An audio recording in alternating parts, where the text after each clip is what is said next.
Kumusta mga kaibigan, maligayang pagdating sa aking channel. Narito kami kasama ang isang bagong tatak na video tungkol sa Yagmur Yoksel at Boris Bakhtas at Yagmur Yoksel. Ang Channel 7, isa sa mga nangungunang pangalan sa Turkey, ay patuloy na nakakaakit ng mga tagahanga nito sa mga nagniningning na bituin na Yagmur Yoksel at Boris Bakhtas at pribadong buhay.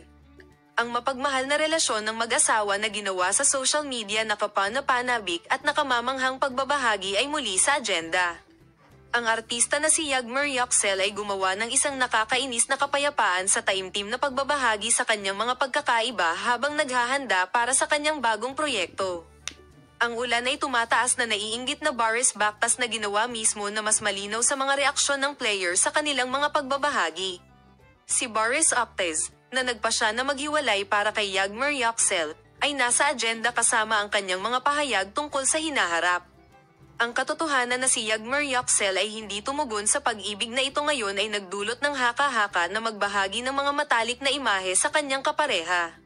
Mas pinipili ng aktres na si Boris Bakhtas na manahimik pa, ngunit sa kanyang mga aksyon at komento, pinamamahalaang niyang dalhin ang social media sa ilalim. Ang artista na si Yagmur Yoksel at Boris Bakhtas ay patuloy kong sasabihin sa iyo ang mga espesyal na pagbabahagi mula sa taimtim na mga imahe ng bato.